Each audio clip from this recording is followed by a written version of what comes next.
कल्पना कीजिए एक ऐसी रात जब काबुल के दिल में एक विशाल अस्पताल पूरी तरह से शांत था। मरीज अपनी बीमारी से जूझ रहे थे। डॉक्टर और नर्सें उनकी सेवा कर रही थी। बच्चे और महिलाएं भी वहां भर्ती थे। लेकिन अचानक आसमान से तेज गड़गड़ाहट की आवाजें आई। बम गिरने लगे।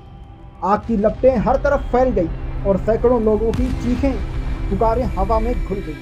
क्या यह कोई दुर्घटना थी या फिर कोई सोचा समझा हमला? अगर हमला तो किसने किया और क्यों? दोस्तों, आज हम आपको एक ऐसे रहस्य की ओर ले जा रहे हैं जो आपके मन में सवालों का तूफान खड़ा कर देगा। क्या यह इस्लामी एकजुटता है? पाकिस्तान द्वारा काबुल के एक अस्पताल पर हवाई हमला जिसमें 400 से ज्यादा जिंदगियां चली गईं।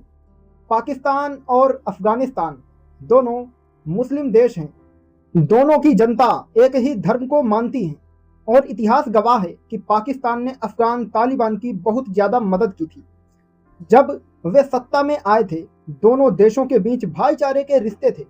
सीमा पर लोग एक दूसरे से मिलते जुलते थे। लेकिन पिछले कुछ सालों से सब बदल गया। पाकिस्तान में आतंकवादी हमले तेजी से बढ़ने लगे और पाकिस्तान का आरोप था कि अफगानिस्तान की जमीन पर तहरीक-ए-तालिबान पाकिस्तान नाम का समूह छिपा बैठा है जो पाकिस्तान के अंदर हमले करता है और तालिबान सरकार इसे पूरी तरह से नकारती रही।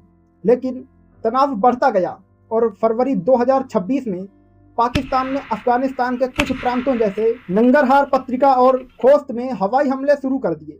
उन्होंने कहा कि ये हमले आतंकी शिविरों को निशाना बनाने के लिए थे। जवाब में तालिबान ने भी सीमा पर हमले किए और लड़ाई शुरू हो गई। लेकिन यह सब अभी तक सीमा तक सीमित था। फिर 16 मार्च की वो रात आई जब सब कुछ बदल गया। उस रात काबुल के पुलिस जिले नंबर 9 में स्थित 2000 बिस्तरों वाला नशा मुक्त अस्पताल, जो पहले नाटो का पुराना बेस था, अब मरीजों से भरा हुआ था। वहां हजारों लोग इलाज करा रहे थे। नशे की लत से छुटकारा पाने के लिए कोशिश कर रहे थे। लेकिन अचानक पाकिस्तानी हवाई जहाजों ने हमला बोल दिया। बम गिरे, पूरी इमारत हिल गई, बड़े हिस्से मलबे में बदल गए, आग लग गई और रेस्क्यू टीमें सुबह तक लाशें निकालती रही। अफगानिस्तान सरकार ने कहा कि 408 लोग मारे गए और 265 घायल हुए। ज़्यादातर मरीज डॉक्टर और स्टाफ थे। लेकिन पाकिस्तान ने इसे पूरी तरह से खारिज कर दिया और कहा कि हमने केवल सैन्य ठिकानों को निशाना बनाया, अस्पताल पर कोई हमला नहीं हुआ। तो क्या हुआ था असल में? क्या यह अस्पताल वाकई में सैन्य ठिकाना था या फिर निर्दोषों का कत्लेआम? लेकिन असली सच्चाई अभी बाकी थी और यह कहानी यहाँ से एक ऐसे मोड़ पर पहुँचने वाली थी जिसकी कोई कल्पना भी नहीं कर सकता था।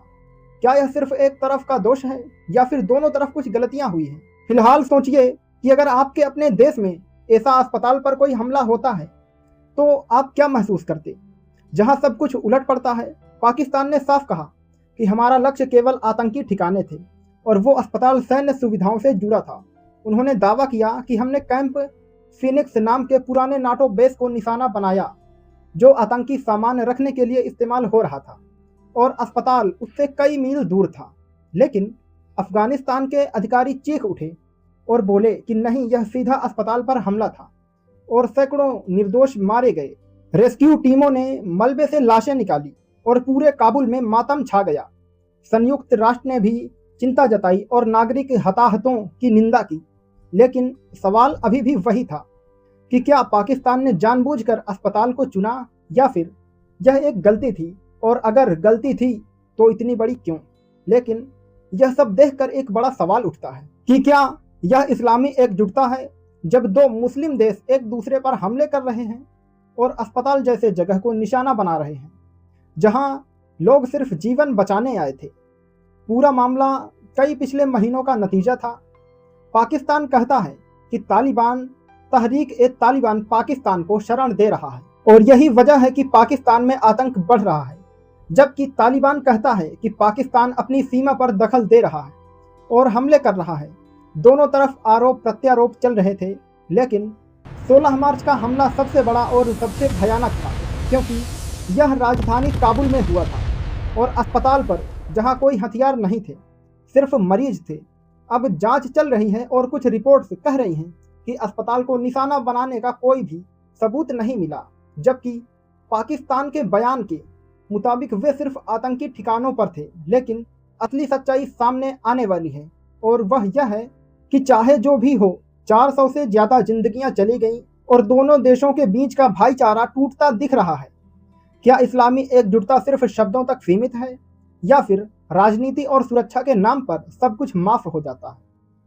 यह तो सवाल है जो हर वक्त कोई पूछ रहा है। यह घटना हमें सोचने पर मजबूर करती है कि क्या धर्म के नाम पर एकजुटता सिर्फ कागजों पर है, या फिर असल में देशों के हित हमेशा पहले आते हैं। अफगानिस्तान ने कहा कि यह मानवता के खिलाफ अपराध है, जबकि पाकिस्तान ने इसे सुरक्षा का जरिया बताया।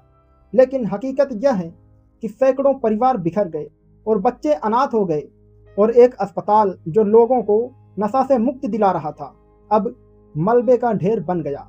क्या यह कहानी यहीं खत्म हो जाएगी, या फिर आगे और लड़ाई होगी? और सबसे बड़ा सवाल आपके लिए है कि क्या आप भी मानते हैं कि इस्लामी भाईचारा सिर्फ नाम का है, या फिर हमें शांति की राह ढूंढनी चाहिए? अब आप बताइए, कमेंट में अपनी राय ज़रूर दें कि आपको क्या लगता है, इस पूरे मामले में कौन सही है, और क्या ऐसे मामलों से कभी शांति आ सकती है? क्योंकि यह रहस्य अभी भी आपके मन में घूमता रहेगा और सोचने पर मजबूर करेगा कि आखिर दो मुस्लिम देशों के बीच ऐसा क्यों होता है। आज की वीडियो में इतना ही। आप लोग देख रहे थे अनजाना सीधा सच, और मैं अमन अनजाना। जय हिंद, वंदे मातरम।